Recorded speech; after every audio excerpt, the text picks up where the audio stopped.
still don't understand why the airplane was so slow when it was doing that missed approach. New tonight, an aviation expert weighs in on a new report detailing Dan Arrotta's deadly plane crash in Montana last month. We'll break down what we have learned. We stay dry through Saturday, but we have a wet and mild Sunday before a big drop in temps next week. Plus, a shattered windshield and a cockpit littered with glass after a weather balloon launched from Spokane collides with a United passenger jet.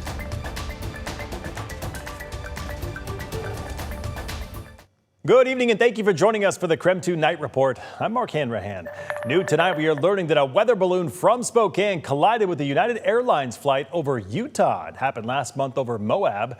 The NTSB saying in a preliminary report, the California-based company launched the balloon back in mid-October and then drifted into southern Utah. That's when the United passenger flight collided with the balloon, cracking its windshield and showering the pilots with glass. No one was hurt, and that plane diverted to Salt Lake City. The NTSB is continuing their investigation tonight. And tonight, the National Transportation Safety Board released its preliminary report on Dan Arrotta's deadly plane crash in Montana last month. KREM 2's Connor McAvoy breaks down what we know about the investigation so far. Connor? Well, Dan Arrotta was a well-known member of the Spokane community. He was the owner of Arrotta's Automax and RV, as well as Arrotta's Mitsubishi. New details show what happened leading up to the crash, but questions about the plane's maintenance remain unanswered. 1 month after Dan Arrotta died piloting his private plane from Spokane to Lincoln, Montana to visit his family, new details are emerging.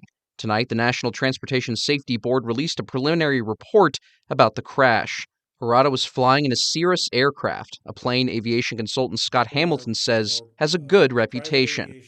It's one of the most advanced airplanes out there for private aviation. Documents show Arrotta left Spokane in his plane just after 8 p.m. on October 24th. He was headed to the Lincoln Airport in Montana to meet his brother for a fishing trip. It's a flight that documents show he'd never made before. He had never been there before.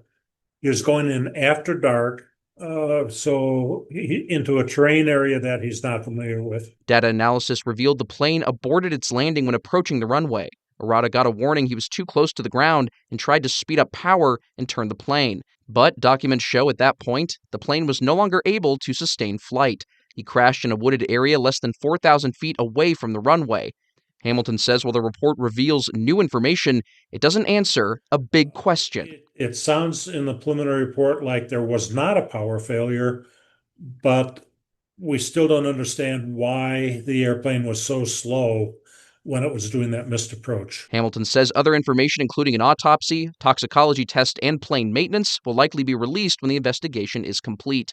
He says property maintenance is a major factor to consider when looking at a plane's design and safety, despite the Cirrus's reputation. It's an advanced airplane, and an airplane in many respects is only as safe as the maintenance, which is why the...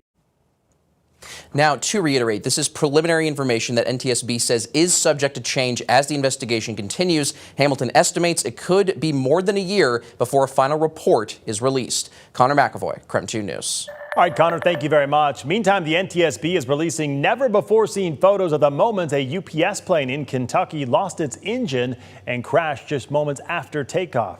Take a look at your screen. These images were taken from a Louisville airport security camera. As you can see, just as the cargo plane gets off the ground, the roughly 5-ton engine flies over the wing. 3 people on board were killed, another 11 on the ground. In their initial report, investigators found evidence of fatigue cracks in the metal components attaching the engine to the wing. Well, tonight the FBI is renewing calls for help to capture a former Olympic snowboarder turned alleged cocaine kingpin known as El Jefe. 44-year-old Ryan Wedding is now being compared to a modern-day Pablo Escobar. The former Olympic snowboarder who competed for Canada in the 2002 Salt Lake City Winter Games now faces new accusations that he helped orchestrate the January murder of a federal witness in Colombia. Wedding placed a bounty on the victim's head in the erroneous belief that the victim's death would result in the dismissal of criminal charges against him and his international drug trafficking ring.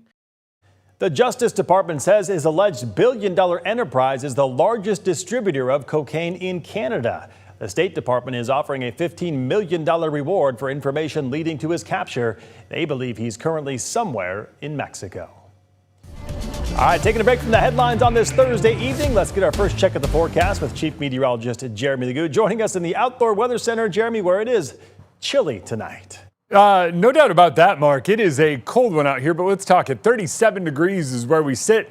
And with a little bit of cloud cover and a dew point of 35, we have patchy fog around the region. A little bit of atmospheric stirring, though, should keep that from getting too widespread.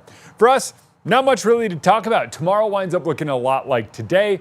Maybe a little patchy fog, mostly cloudy skies throughout the day. By Saturday, we start to see some of that moisture move in. Saturday night, it starts over in the North Cascades, a good sign of things to come, because by Sunday, we're looking at showers enveloping much of the inland Northwest. Those should hold off until the afternoon. With that being the case, it's likely we get back up near 50 degrees on Sunday. 48, that's where we topped out today. 45 tomorrow, 47 on Saturday, but every single night we are falling back into the 30s. If you want the cold, you got to wait until next week, and we're going to discuss that coming up in the full forecast. All right, we'll talk to you then, Jeremy. Thank you very much. Well, heads up for Spokane drivers. If you use the US 195 and I-90 interchange, you should plan ahead. Here's a live look at that interchange tonight. Starting tomorrow at 6 o'clock in the morning until 5 p.m., the westbound I-90 off-ramp to southbound US 195 will be closed. In addition, the northbound US 195 to westbound I-90 will also be closed. The right lane of I-90 underneath the pass, that'll be closed too. Construction should be wrapped up by Sunday.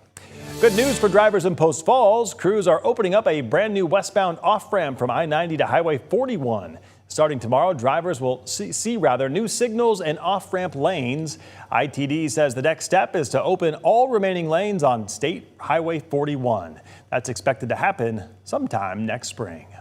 All right, don't go to bed just yet. A viral social media post claims that Mount Rainier was on the verge of erupting. We asked seismic experts if there's any truth to those claims. But first, the city of Spokane in a $13 million hole. City Council's effort to save jobs coming up in just 90 seconds.